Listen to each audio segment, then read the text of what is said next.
वाल्मीकि रामायण अयोध्या नगरी का वर्णन।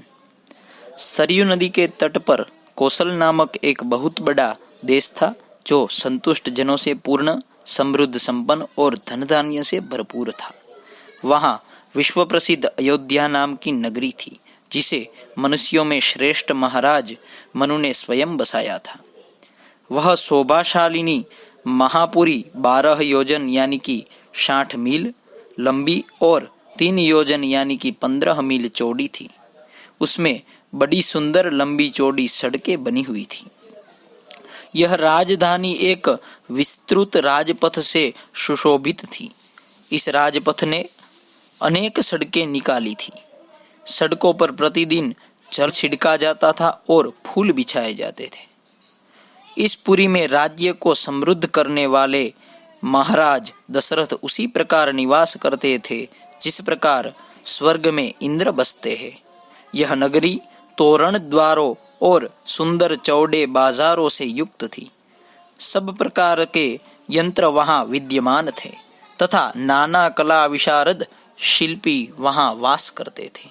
उसमें सूत, मागध और वंदीजन भी रहते थे।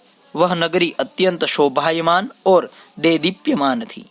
उसमें ऊंची ऊंची अटारियों वाले मकान थे, जिन पर ध्वजा और पताकाएं फहरा रही थी। परकोटे की दीवारों पर सैकड़ों तोपें चढ़ी हुई थी।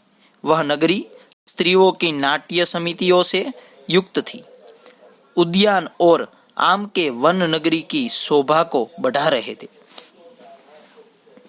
नगरी के चारों ओर शाखुओं के लंबे लंबे वृक्ष थे।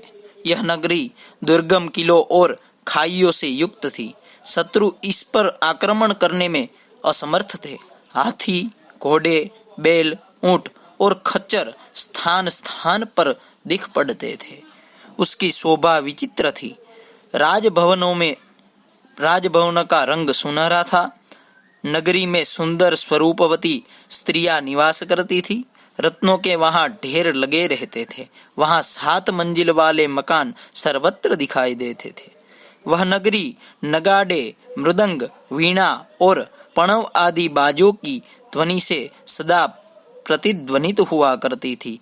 पृथ्वी तल पर उसकी टक्कर की कोई दूसरी नगरी नहीं थी।